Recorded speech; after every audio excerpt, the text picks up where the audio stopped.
What's going on, everybody, and welcome to J Sports Seattle. In this video, I'm going to be talking about the Seahawks again. I know I made a video earlier, but that was just to go over the pick from yesterday, the Gray Zabel pick. Today, I'm going to be going over the day 2 picks and just go over how much of a grand slam these picks were and how John Schneider has really shown that this is him. He can draft, and it wasn't just Pete. So I'm going to hop right into it. If you like the video, make sure to like, comment, subscribe, and share for more Seahawks and Seattle sports content. And without further ado, let's get on with the video. All right, so so day 2 is in the books for the draft, for the 2025 NFL draft. And we got a good one, guys. We got a really, really good day for the Seattle Seahawks, and I could not be any happier with how this day went in terms of drafting. So let's hop into it. Our first, another unprecedented thing that happened during the John Schneider era is we finally traded up. So with the 35th pick, we traded up using the Steelers pick, or the pick we got from the Steelers trade, and then our own 82nd pick in the third round this year. For that 35th pick, we moved up 17 spots from there, so I say that's a fair trade and an equal trade from both sides. But with that 35th pick, we selected Nick Imanwori, safety from South Carolina. Now, I did say that we could get this guy in the first round at 18th overall, depending on if it was best player available. And I love this guy. This dude is a freak. He is a menace. He is a freak of nature. One of the best safeties in all of college history. Sorry, you see that. Don't have to worry about that. But one of the best college safeties in NFL history, or in college, one of the best safeties in college history. And this dude is just a freak of nature. The fact that he fell, I don't know why it keeps doing that. The fact that he fell all the way to the second round, albeit the 35th pick, top of the third pick of the second round. This is just a steal for the Seahawks, and I think the reason being why he fell all the way down to the second round was because of character issues. I was watching Brendan Nelson, and I was hearing that apparently there were times where he wouldn't finish plays, he wouldn't follow through plays. His work ethic was a little lackadaisy at some times. But with good coaching, that could be an easy fix. So, but what the thing that the Seahawks saw was the athleticism and the freak of nature that this dude is, and how he can eat up in the run, play in the box. He can play both box and press coverage. I think he's kind of like that Jamal Adams kind of guy. Like, he's a safety, but he plays more near the line and plays as a linebacker. Can play as a linebacker and as a strong safety. So that's really good to see, and that is an A-plus pick from the Seahawks. Here from CBS Sports say that it's an A.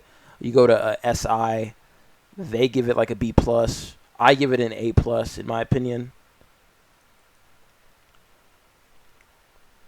Because this is safety isn't a massive need, but it is something that we need to address because we really only have two realistic starting safeties on the roster, and that is Julian Love and Kobe Bryant. We got Jarek Reed, but he probably won't get playing time. So getting Nick Imanwori, that means could easily be a day one starter. And even SI right here, Sports Illustrated, has this pick as an A grade. So this is a grand slam of a pick, and John Schneider has really, really shown that this is who he is. He can draft. He really is a great GM, and he wasn't using the backs of Pete Carroll to do so. When Pete was calling a lot of the shots. But moving on to who we drafted with the 50th pick. With the 50th pick in this year's draft, we drafted Elijah Arroyo, tight end from Miami. This is another unprecedented pick because John Schneider doesn't take tight ends any higher than the 4th or 5th round. Even last year was like something that we'd haven't heard of. I think maybe Will Dissly might have been 3rd or 4th round pick, but the second round When was the last time you ever heard of the Seahawks drafting a tight end in the second round? Like, not in my lifetime, I feel like. So this is another unprecedented pick from John Schneider. I mean, it shows that he is evolving as a GM, and he could be listening to what Kubiak and what his offensive coaches want for this team. And it's working out so far. I mean, we drafted throughout the first 4 picks we've drafted so far, we've drafted only 1 defensive player, 3 offensive players. So that's got to say something, especially with having a defensive coach. You'd expect a lot more defensive players being picked, but no, this is quite the opposite, which makes me think that Clint Kubiak has had a lot of say in building in like who we get for our picks, especially on the offensive side. So Arroyo, he's a great pass catcher. He's a willing blocker. He can run wide receiver routes, loose hips. This is great. This is like a Noah Fant if he could be better, you know. I even saw literally on the screen while I was watching the draft, they compared him to Noah Fant. So this is a great pick. I like this pick as well, especially since Brady Russell is moving from tight end to fullback. This is great because we just replace him and he can we can plug him right in, and this is natural at his natural position. So that is a great pick. I give this an A- pick. I feel like there could have been someone else out there better, but this is a good pick otherwise. So great job by John Schneider. And going to Sports Illustrated, they have this pick as they have this as an A-, like I do. So that's good to see. But going for the third round, I mean, obviously you see this right here, but with the 92nd pick in this year's draft, the Seattle Seahawks selected a complete surprise. Quarterback Jalen Milroe from Alabama. Nobody expected this to happen. I did not expect us to take a quarterback this draft. I really did not. And I mean, to be fair, I did say we could draft somebody in like the 3rd or 4th round, like we did back in like 2012. Sure. But I did not think we were going to get Jalen Milroe. I thought maybe Jackson Dart would have dropped, but he went to the Giants. I thought we could have gotten maybe Tyler Show, but he went to the Saints, I believe. So, but Jalen Milroe, 4th quarterback off the board, he is now a Seattle Seahawk, and he has probably outside of Cam Ward, he probably has the highest upside in this draft compared to like Shedeur Sanders and Tyler Show and Will Howards and other quarterbacks. I believe, at least in my opinion, Ewers, I believe he has a higher upside, maybe potentially for even Dart. The only thing is his arm, his accuracy. So the thing about his accuracy is a lot of people kind of compare him to Justin Fields because Justin Fields, he's super athletic. He can run the ball, but he just can't throw the ball. I think this is a case of we have to be able to fix that if he wants to be a starting quarterback on every Sunday. Because the thing is this is the reason why we took him in the 3rd round. With his athleticism, he literally had a 99 athleticism grade. I don't know why that keeps happening. He literally had a 99 athleticism grade. If this dude can improve, if we can improve his accuracy and, you know, his decision making and his accuracy is what made his draft stock drop. If this dude can improve his accuracy and his decision making, like his timing, oh my goodness, so this could potentially be the biggest steal of the draft if he does well for us. Because oh my goodness, he will. If like I said, you combine that with his athleticism, and he can be a dangerous weapon. He can be another potential, you know, like a poor man's Russell Wilson potentially, or like a poor man's Lamar Jackson.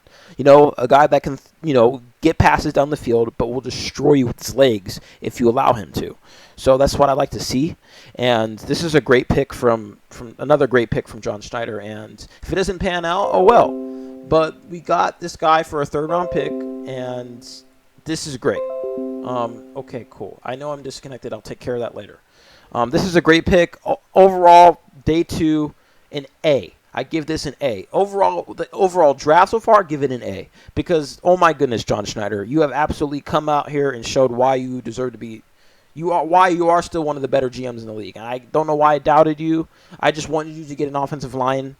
I just wanted you to address the offensive line, and you did. And any doubts I have on you from here on out has been quashed because of you picking Gray Zabel and then picking Imam Wari and then just picking Imam Wari and then getting Milrow. So amazing pick right there. Amazing picks. Great job by John Schneider, and I'm so happy with the picks so far. Let's bring it home tomorrow with day 3.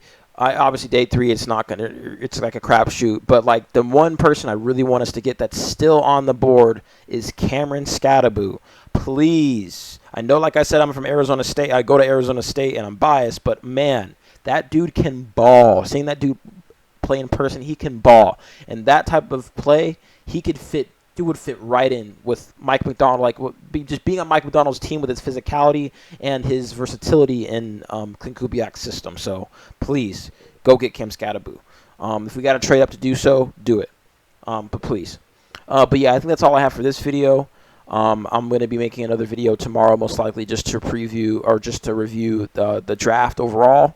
And but yeah, so stay tuned for that. And if you like the video, make sure to like, comment, subscribe, and share for more Seahawks and Seattle sports content. Thank you for stopping by. Have a good night. And go Hawks, go Mariners, and go Kraken.